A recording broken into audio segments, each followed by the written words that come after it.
Ooh, that's a big boom. That's a big, nasty boom. Yep, that just happened. Believe it or not, that actually happened over here in the United States of America, in Baltimore. Can't believe that crap. That actually just went off over by the Key Bridge, believe it or not, here in the great United States of America. And all that happened right as Zelenskyy was leaving the freaking White House and taking off to go away, and all of that following the summit of a buttload of leaders from the EU. So much stuff to talk about that we're going to have to go over today, ladies and gentlemen. It's absolutely nuts. So I can't believe that that actually just happened. Looked it up, tried to find some more information on it. And right now, not a lot of intel has actually came out on this explosion. But what they are saying about it is that the ship explosion in Baltimore's harbor near Key Bridge site prompts U.S. Coast Guard response. That's it. It was a merchant vessel that was filled with coal. It was a 751-foot bulk carrier with 23 people on board. Coast Guard ended up responding, going over there, and allegedly the ship ended up being towed back into harbor, but it also was like operating under its own power. It's still afloat. It's not like sunk. It's insane to me that this actually happened, and it happened so recently. Obviously, we had the shipwreck and everything else last year, and it kind of makes me wonder whether or not that is Russia sending a message, but I guess we're going to have to wait and see on that one. Well, good evening, ladies and gentlemen. Good evening, good evening, good evening. What happened, Matt? Why Trump love Putin?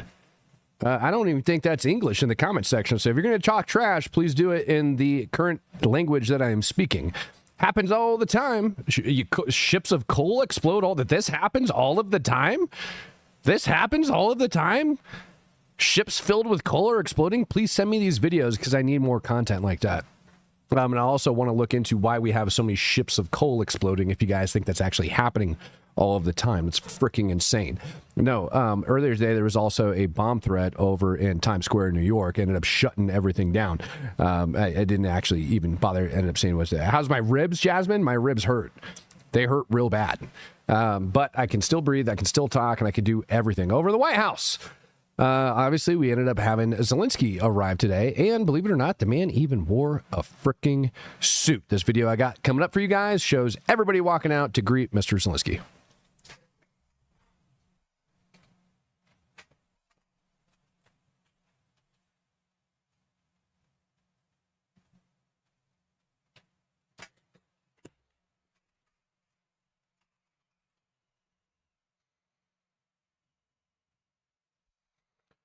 I don't understand why every single time I have to go live, there ends up being a flipping issue, but apparently we've got another one today. So we're going to solve that problem. We're a lickety split here, ladies and gentlemen. Don't worry about it.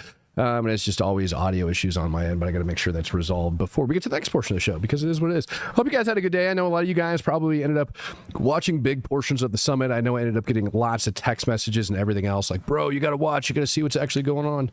Like, yes, I understand. I am. Trust me. It was just like... Some of the stuff's very interesting, you know, and if you're going to ask, like, what was going on today and I guess what is going to come out of this. There we go. Now I can hear what's going to come out of it. In my opinion, not much. You know, somebody asked, I was on a panel earlier today, what has kind of changed after all of these meetings? And I'm going to be honest. The only thing that really looks like has changed is that the United States, along with all of these other leaders from Europe, had basically said that we're going to give some security guarantees to Zelenskyy, which is a good thing. When it goes down to territorial change, I got a couple different clips coming up that I want to play for you. Some of them ended up coming from the media. Some of them ended up coming from other people. But the first one on territory change, I'm actually going to bring up Zelenskyy. And what Zelenskyy actually said is that territory is going to be left up, like the division of the territory is going to be left up between him and Vladimir Putin in the future. Ми були різні моменти, але це важлива інформація. І тому питання території це питання, яке ми залишимо між мною і Путіним. Суспільне питання. Ми були різні моменти, але це важливо. And I love how the man just says it so matter of fact, like, oh, the territory that's gonna be left up between me and Putin. So don't you worry about the territory. Putin and I, we're gonna have that conversation. You don't have to worry about it. And I don't think he was lying about that either. I think they're going to have that discussion. Putin, on the other hand, came out and actually said that relations with the United States and Russia were improving. But overall, thanks to President Donald Trump, relations between Russia and the United States are starting finally to get better in some respects. Of course, we still have issues diplomatically, but the first steps are there. We're moving forward. We have contacts between our major agencies, between the State Department and our Foreign Ministry, between our special services, which is really important, you know, because it's really critical to be able to fight terrorism, whatever the situation is, whatever the environment is. And in other agencies too, we have very good prospects in terms of economic development, economic partnership. I know that American businesses are really willing to, they are sending signals that they would like to go back to our market, and we will welcome that, but that requires dialogue. But overall, like I said, that meeting is quite possible, and we are certainly... Well, thank you very much for that, Vlad. So there you go. Improvements between Russia and the United States and our relationships. Why did that happen? Very good question. Don Reed coming in, give down 5 Speak the Truth memberships. Thank you, thank you, thank you. John says, I love this channel. It is the best on YouTube, hands down. Keep up the good work, Matt. Nanner Gang. Dude, the OG Nanner Gangs that are in the house, I mean, you guys, I mean, if you've been around long enough to be in the OG Nanner Gang, that's impressive. If you go all the way back to the first days of the Ukrainian war, that's even more impressive. And if you go all the way back to the days when Rob and I would do like little like hit piece videos and stuff like that, analyzing, I don't want to say this, like cringe content, like welcome back. You guys are the OGs. Anyways, all right, so here we have Trump. And I saw somebody had made the comment about Zelensky's suit. Well, believe me, it didn't go unnoticed. First of all, Mr. President Zelensky, you look fabulous in that suit. I said the same thing. Yeah, you look good. I said the same thing. Yeah, looks good on I you. said the one that attacked you last time. See, that was, I remember that. I apologize to you. You look wonderful. No, my first question for you, President Zelensky. In the same suit. You see, I changed you. Maybe yours is much better. I'm not going to lie. That was a good freaking stab. Like, that was a good joke. If like that showed, and this within itself looks like this was the tone that the entire, I don't want to say that the entire meeting was kind of like flowed with. There was 2 meetings today. You had this one right here that took place in front of the press with basically just Trump and Zelensky. And then they ended up having the bigger summit about 2 hours later. Did I just see Zohar says, I love you, Matt? Oh, thank you, Zohar. I appreciate that. Yeah, the suit's very, very important. Somebody I saw was like trashing on like the shoes he was wearing, trying to say that he got like 3-inch heels. None of that crap matters, and it takes away like the severity of the situation and everything that's actually happening between the countries. And there wasn't really a lot, to be perfectly honest with you guys, that actually came out of the first meeting. There was one big statement that ended up getting put out by Trump, which you guys are going to hear just in a minute. And it had to do with U.S. troops being on the ground inside of Ukraine, believe it or not. And I do want to address, because there was some people that were very upset. I'm wearing pants, James. James, I'm wearing pants today. I've got them on, man. I've got shorts on, James. I'm wearing shorts, but I'm wearing them. And I told you the standard. And the last time I said the standard and somebody checked me, they checked me appropriately. And it didn't, it didn't turn out very good for me. But anyways. Yeah, let's talk about Trump's response. He actually got asked about Putin showing up over into Alaska and touching base in the United States. But it's very sad when you do the right thing. As an example, they said, because of the fact that Vladimir Putin came to American soil, this was a tremendous defeat for Donald Trump. No, it was really wonderful that he did it. It was a hard thing for him to do, to be honest with you. It was the opposite of what they said, but they said it. Now, if he didn't come, they'd say that was also bad for Trump. There's no way. And there's just a great dishonesty of the press, and I think that's why it's lost its credibility. Its credibility is at an all-time low. We have a thing going on right now in D.C. We went from the most unsafe place anywhere to a place that now friends are calling me up, Democrats are calling me up, and they're saying, sir, I want to thank you. My wife and I went out to dinner last night for the first time in 4 years, and Washington, D.C. is safe, and you did that in 4 days. I'll tell you, it's safe. I had another friend of mine, he has a son who's a great golfer, he's on tour, and he came in 4th yesterday in the big tournament where Scotty Scheffler made the great shot, and he said his son is going to dinner in Washington, D.C. tonight. I said, would you have allowed that to happen a year ago? He said, no way, no way. He said, what you've done is incredible. And I think the people realize it. But the press says, he's a dictator, he's trying to take over. No, all I want is security for our people. But people that haven't gone out to dinner in Washington, D.C. in 2 years are going out to dinner, and the rest. That's great. Washington, D.C. is safe because of everybody that ended up coming in. So, yeah, the National Guard troops and everything roaming around down there.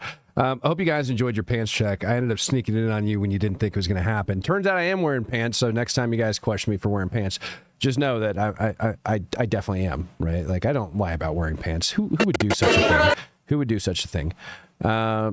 So, yeah.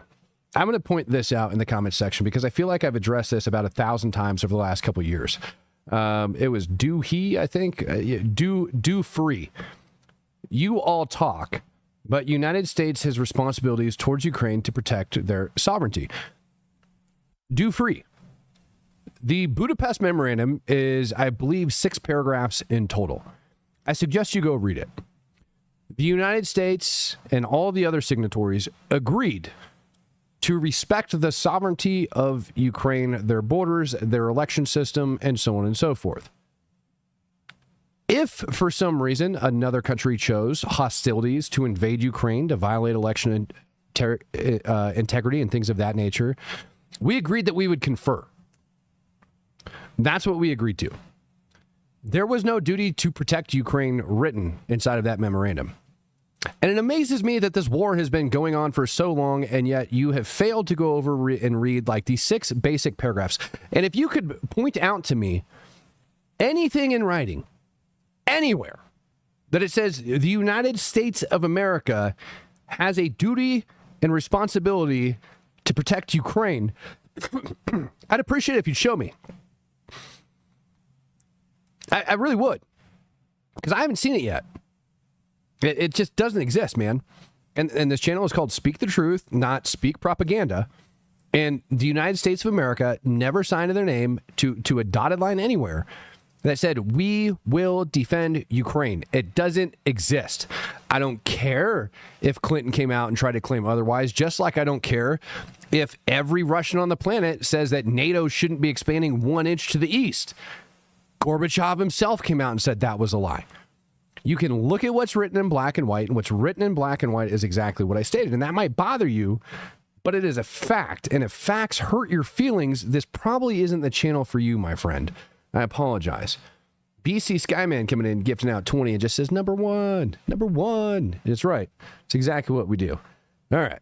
What security guarantees do you need from President Trump to be able to make a deal? Is it American troops, intelligence, equipment? What is it?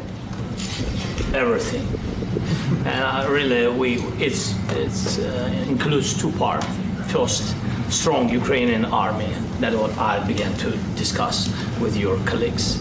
And it's a lot about weapon and then people and training missions and intelligence. And second, we will discuss with our partners. It depends on the big countries, on the United States, on a lot of our friends.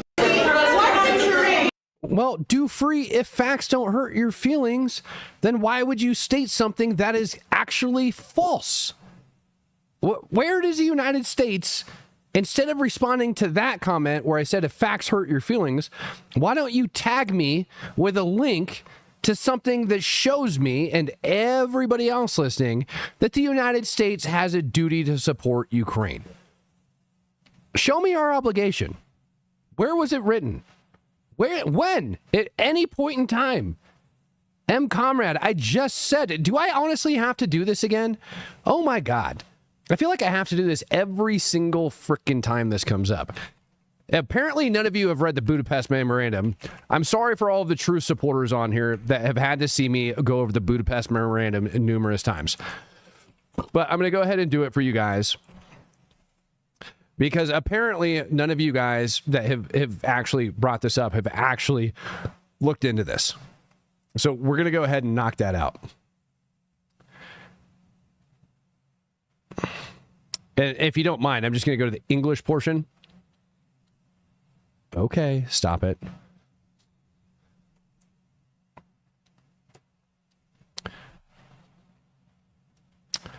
Letter dated 7 December 1994 from the permanent representatives of the Russian Federation, Ukraine, the UK, Great Britain, Northern Ireland, the United States of America, the United Nations addressed to the Secretary General. Memorandum for the security assurances in connection with Ukraine's accession to the Treaty of the Non-Proliferation of Nuclear Weapons. Remember, everything echoes back to the NPT. Everything echoes back to the NPT. All of these countries that are listed up top, and I'm not gonna read this out because it's the same statement at the beginning of every paragraph. They all agree, in accordance with the principles of the final act of the Conference of the Security of Cooperation in Europe, to respect the independence and sovereignty of the existing borders of Ukraine. All of these same countries reaffirm their obligation to refrain from the threat of use of force from the territorial integrity and political independence of Ukraine, and that none of their weapons will ever be used against Ukraine except in self-defense or otherwise in accordance with charters from the UN.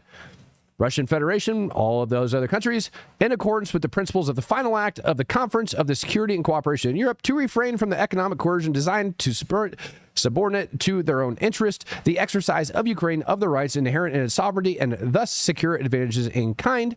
Again, nothing about defense of Ukraine so far. I hope you're watching this, all of you Budapest Memorandum morons that haven't decided to read these 6 paragraphs and make me read it to you again. Russian Federation, blah, blah, blah, blah, blah. Reaffirm their commitment to seek immediate United Nations Security Council action to provide assistance to Ukraine as a non-nuclear state party to the Treaty of the NPT if Ukraine should become a victim of aggression or an object of a threat of aggression in which nuclear weapons are used. So only if nuclear weapons are used did we say we would seek immediate action from the UN Security Council. 5th paragraph.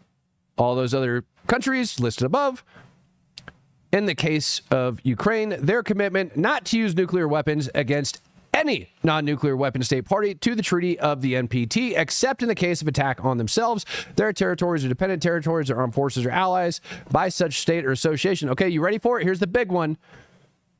Ukraine, the Russian Federation, the United States, and Great Britain and Northern Ireland, and the United States of America will consult in the event of a situation that raises a question concerning these commitments. That's it. We will consult. Have we not been consulting for the last couple years? I feel like we've been consulting, and I feel like we've actually done more than what the Budapest Memorandum says. And so for you to sit there and try to state, when it's in very clear black and white, maybe I need to blow it up for you. You ready? Hopefully it's nice and big. The Budapest Memorandum does not state at all that we are going to fight for Ukraine, that we're going to defend their borders, that we're going to go kill Russians, that we're going to do anything. It says we're going to consult in the event that any of these concerns actually arise. Nothing to do with defending Ukraine. It doesn't even say that we'll provide them a single round of 7.62, for crying out loud. Not one round. So you can continue to bite the hand that feeds you and whine and complain like a 3-year-old, or you can maybe go read the documents that you attempt to quote stating that we had an obligation to defend Ukraine.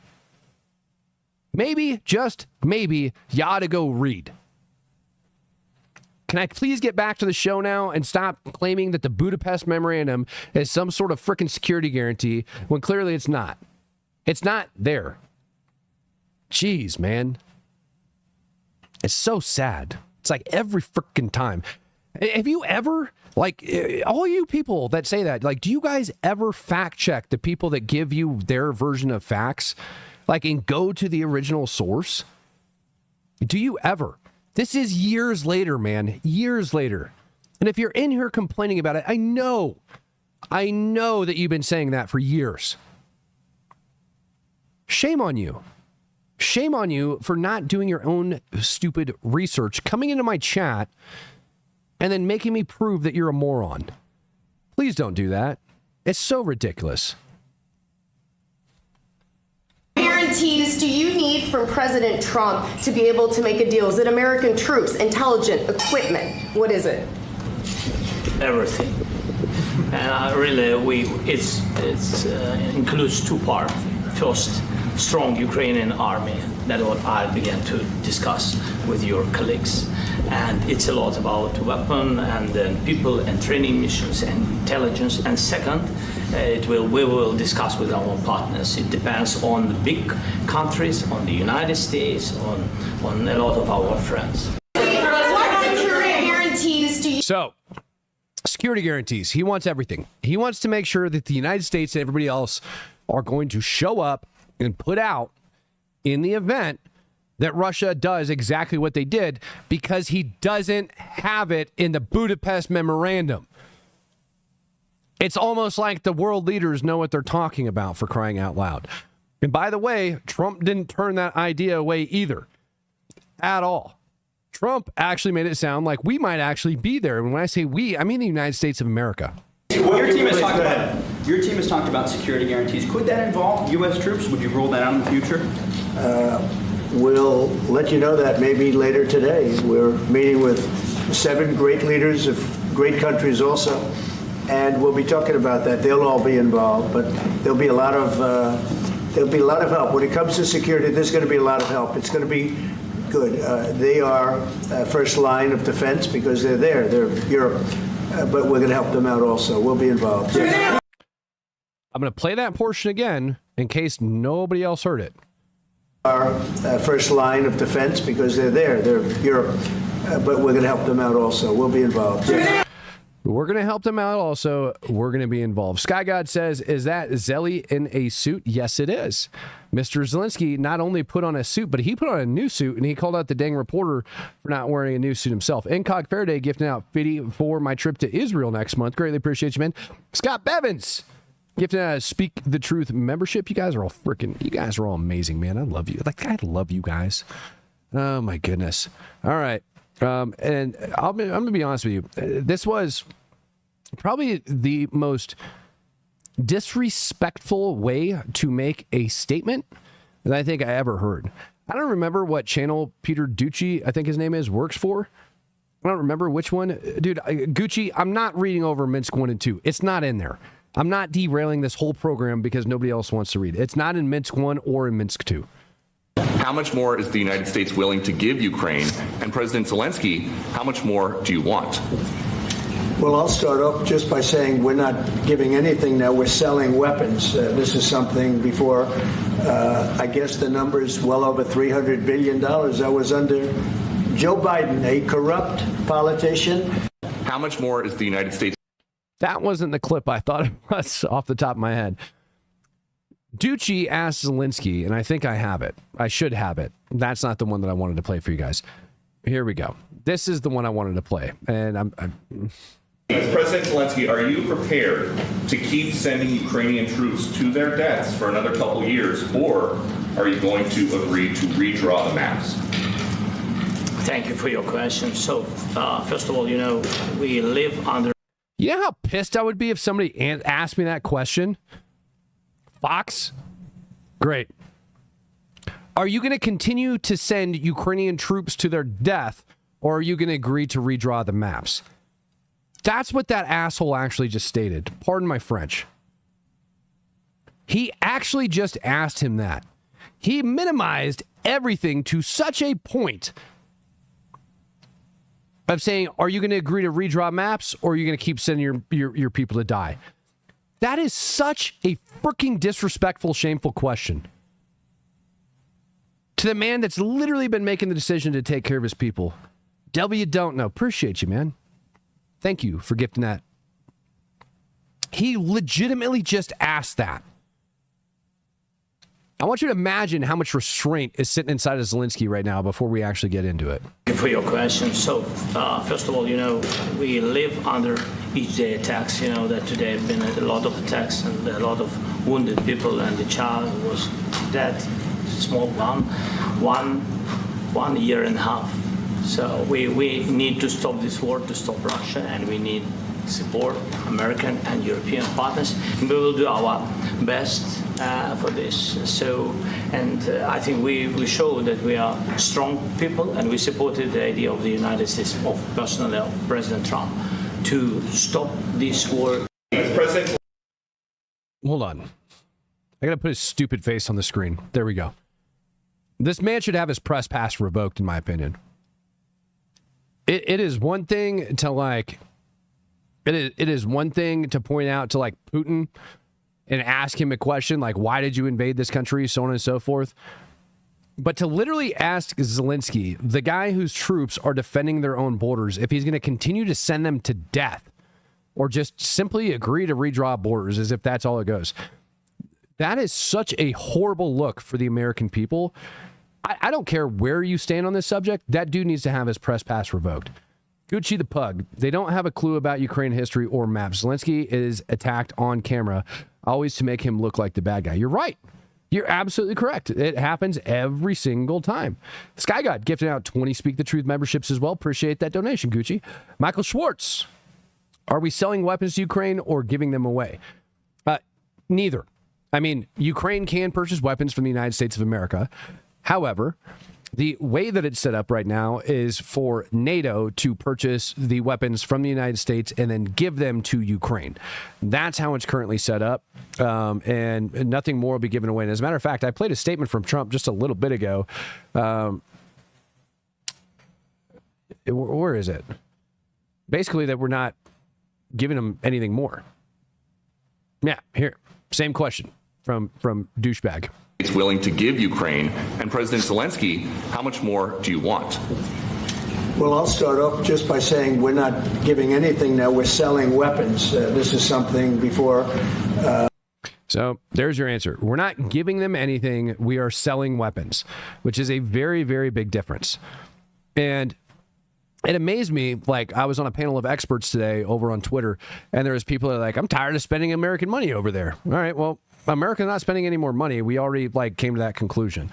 I'm going to play to you these two clips, each of them from a different angle. And this is when all of the leaders from all of the other the European leaders, basically, I'm not going to list them all off, but when all of the European leaders ended up arriving. And I want to point something out to you guys, because some of you guys are a little bit conspiracy theorists on this, and I can appreciate that love. Watch this. Hello, everybody. Now understand.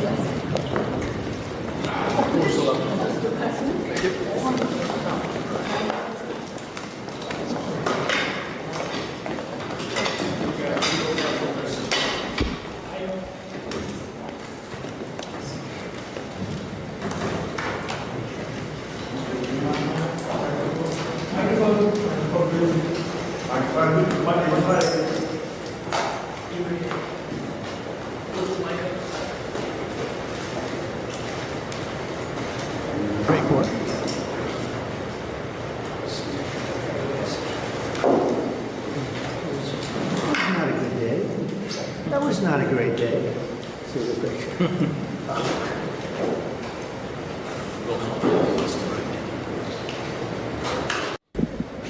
No? Anybody else see that? I did. Anybody? Wait for it. What?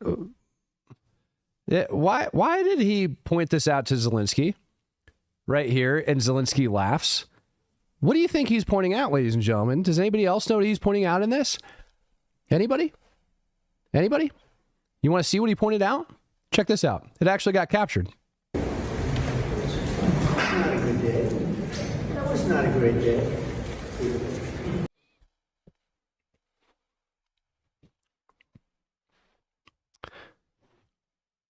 He pointed that out to Zelenskyy right before going in. He wasn't talking about him being short. He wasn't talking about any of that. Yeah, Zelensky's not a tall guy.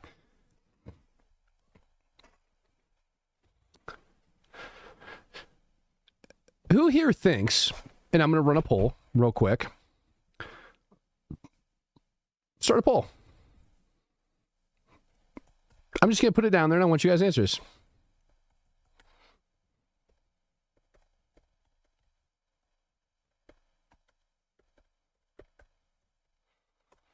Go ahead and answer that poll honestly. I just put it in the chat. I think what we just saw was a pretty big sign, in my opinion, which is why Zelenskyy giggled at it and why Trump felt the need to point it out, that it is quite possible that Russia attempted to assassinate Trump. Putin is short? Yeah. Yeah, Macron didn't even want to look at it. It's like Macron knows. It's funny, 60% of you say no. Hell no. I thought it was Iran. Yeah. Look at everybody in there. I think it was the Democrats personally. Okay.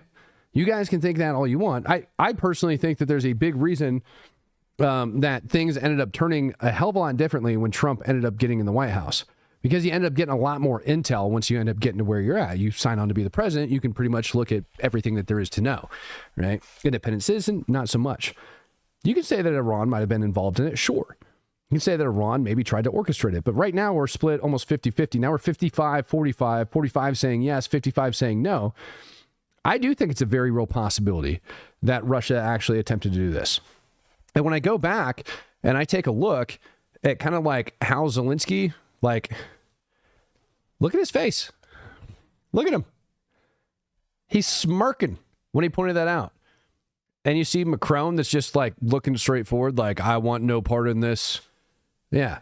The Democrats did it. I don't know, man. I honestly, I don't know. I think it was a mentally ill kid. And that's a very real possibility until you add up all of the other extenuating circumstances that actually took place in order for that kid to get put into that very particular position. I was going to say 5'6". Are you guys actually debating Zelenskyy's height right now? Is that what's happening? Definition of a photo op, staged for sure. Yeah, I don't know about that. It's not RDS at all. Promise you that. That picture is literally hanging up in there, and I don't think they staged it. And I actually think it's hilarious that he put that picture up over inside of the White House. Yeah, and let's just hear this one out. And by the way, Alex, I'd like you to say a couple of words too. You're a young, powerful man. Before I finish up, I want you to say a couple of words. Go ahead. I'll take the notion of youth back to my wife and try to convince her. Thank you very much, Mr. President. I think in the past 2 weeks, we've probably had more progress in ending this war than we have in the past 3.5 years. And I think the fact that we're around this table today is very much symbolic in the sense that it's Team Europe and Team United States helping Ukraine. And by the way, Alex. Yeah, he literally just said that in the last 2 weeks, and these are like the extremely liberal, left-leaning, blah, blah, blah, blah, blah. Literally, that in the last 2 weeks, more was done than in the last 3 years. That within itself should tell you something. You know, I personally am not a fan of the way all of this is unrolling, and I'm just telling you that from my own personal bias, right?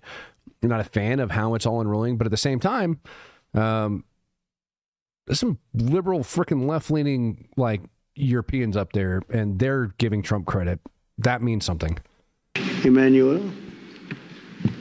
Thank you, Mr. President, for organizing this meeting. And I would like to begin by clarifying a situation that happened not so long ago, where my wife, Brigitte, slapped me like a French little bitch inside the plane.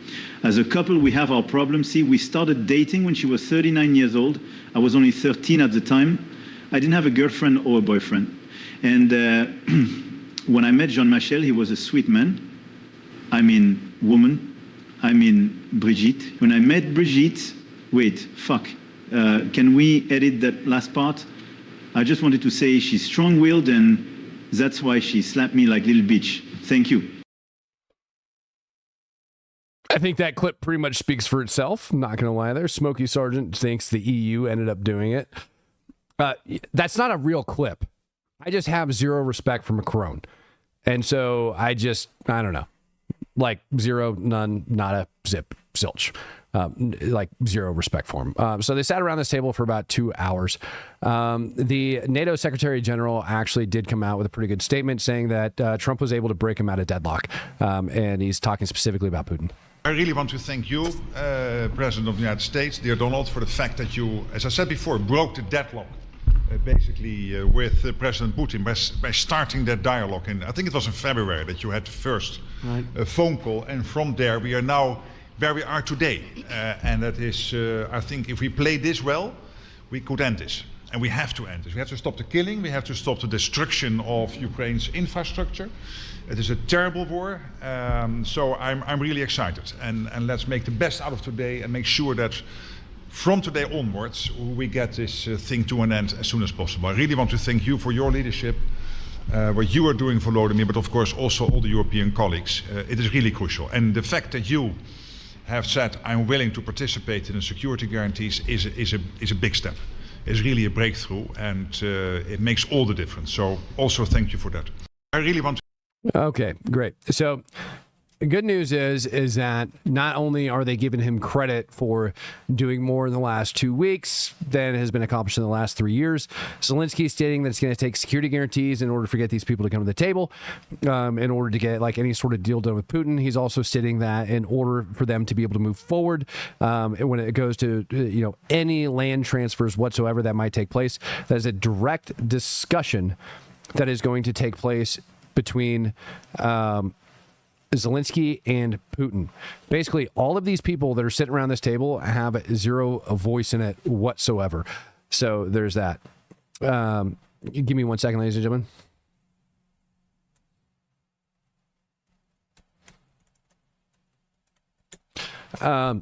So that's that. So the good news is Putin willing to come to the table, and that those statements have been made. This one, God, man. And I showed the president a lot of details on the battlefield, on the map. Thank you so much. Thank you for the map, by the way. Good map. It was great. Yeah. I'm thinking how to take it back. We'll get you. No. I think that we had constructive, specific. If anything, as the man that is trying to negotiate this entire situation with Putin and other world leaders, you would think that he would have been asking Zelenskyy if the information he had was correct. That's what you would think. That's not what happened. Not even freaking remotely close. That part was kind of shocking to me a little bit. Yeah. I don't even know how to state that otherwise. That, in the panel that I had earlier today, I ended up stating that Trump's biggest fault, and Trump actually started this whole thing off in the initial, press briefing with just him and Zelenskyy. He actually started off by saying hey, listen, I've ended 6 wars, and all of that. And then he goes on to say that I thought this would have been the easiest one to end. Turns out it's not. And when you've got a guy that is being shown everything on the map, that literally thought that this would be the easiest of the wars to solve, in my opinion, it kind of goes to show you that he was just a little bit under-equipped going into it, which is what I've been saying this entire time. And I'm saying that as a guy that voted for Trump. I don't hate Trump. I just think he sucks in this situation, or his advisors suck, or he's just not willing to listen to him. But he is moving the ball forward more than it has been in the last 3 years. And at this point, that's just kind of indisputable. Good news that ended up coming out, that we ended up learning today, is that more prisoner swaps were going to take place. President, I think you'll see that President Putin really would like to do something else. I think when we set that up, when we do, I think it's going to be when, not if. I think you're going to see some really positive moves. I know there's over 1,000 prisoners, and I know they're going to release them. Maybe they're going to release them very soon, immediately, which I think is great. But we're going to set that up today after this meeting. So very good and great remarks. I appreciate it, President. I think you'll. So information ended up coming out halfway through the meeting that they were trying to get Putin on the phone in order to start moving things forward. Now, the interesting part about all of this was, number one, the atmosphere, the environment, how everybody was talking throughout the whole thing. It seemed a heck of a lot more jovial than normally it is, and much more like a just confirmation / dog and pony show, for lack of better terms, right? I feel like they were just kind of like putting on a show for everybody, and like everybody kind of knew how these things were going. And while they're saying that, you know, two things Trump ended up coming out with earlier, which was one, he's tried stating that Ukraine is not getting Crimea back, but number two, that Ukraine also will not be allowed to join NATO. And with all of these different security guarantees that they end up throwing around, they're stating basically that there's going to be a NATO-like, you know, agreement that's going to end up getting drawn up with an Article 5 type declaration that goes within it. And for those that aren't familiar with NATO, in Article 5 of NATO basically says an attack on one is an attack on all. So if you attack one country, then everybody goes in. The only country to ever enact that, of course, the United States of America following 9/11. Well, number one, Ukraine's nowhere near capable of joining NATO at this point. Like, it is an entire process. There's so much more that they have to do. They're just not there. So in order to kind of like circumvent that and meet also the Russian demand, which I think the United States wants to, or at least Trump and his admin would like to see the U.S. withdraw from NATO at this point. It almost seems like they're all kind of setting the stage to do that. And so it's possible that we have another NATO-like alliance that basically ends up taking place to go against Russia. Don C says, Matt, I don't usually participate in the chat, but always watch every show. Thanks for speaking the truth. You are real. Number one, Matt, thank you. Don, appreciate you, brother. I really, really do appreciate it. Michael Schwartz gifting out 5 Speak the Truth memberships as well, and just before him. Thank you guys very, very much. 9/11 times 1,000. You are correct. That is what we're worried about. That's basically what came out of it. Everybody was expecting something really big to come out of all of this. Those are the major highlights of everything that ended up taking place. I would love to tell you that there was some groundbreaking information that came out. Anybody that tells you anything that of that sort is just basically lying to you. What they said, in a nutshell, to wrap it all up, Trump said basically that, yes, the U.S. will be involved in some way in defending Ukraine, but not as a first line of defense. He's leaving that up to the EU, which leads people to believe that there is going to be an Article 5 type declaration and or group set up to defend Ukraine. Also, it looks like there might be some territorial concessions made on behalf of Ukraine in order to make this happen. My guess would be Crimea and probably the Donbass region, although probably not the part where the U.S. has a stake in their minds right now. Other than that, Zelenskyy ended up stating that that he and Putin are going to negotiate on this. Macron, of course, there was another statement I didn't even bother putting in there. Lots of like little clips and stuff that I pulled. Macron had basically stated that he wanted it not to just be Trump, Zelenskyy, and Putin, but that he also wanted to be present, and that kind of got like shrugged off. I don't think anybody takes Macron too seriously. That just is what it is, man. Shout out to Zotomir Oblast and the Heroic 95th Brigade. Oh, hell yeah, dude. And the Heroic 95th Brigade. Yeah, buddy. Yeah. Ozzy, what's up, dude? 21 months. This is the longest relationship I've ever had. I don't think that's healthy, man. I'd hope that you got some family somewhere that might fit in that category. I don't know, man. I would hope some of your family somewhere fits in that category, but who knows, man? Sometimes, I mean, we've all got things, I guess, man. I don't know, dude. I don't know. Colby McCurdy, $10 says the Russian POWs get disappeared after they get back on Russian soil. Yeah, probably. That's more than likely going to happen. All right, ladies and gentlemen, I got a situation actually that I just got notified of over here as I was going through all this, so I unfortunately have to step off for the evening, but want to get you guys all cut up to par on what the latest and greatest is on there. I'm going to be back tomorrow morning, 9 a.m. Central Standard Time, right here on Speak the Truth. Thank you guys for joining me. Always a pleasure. Appreciate every single person that ended up donating tonight. Be on the lookout for next month, because I did get invited to go over to Israel, and I decided to take up on that offer, you guys. Big news coming up. Peace, love, happiness, and God bless. I'm out of here.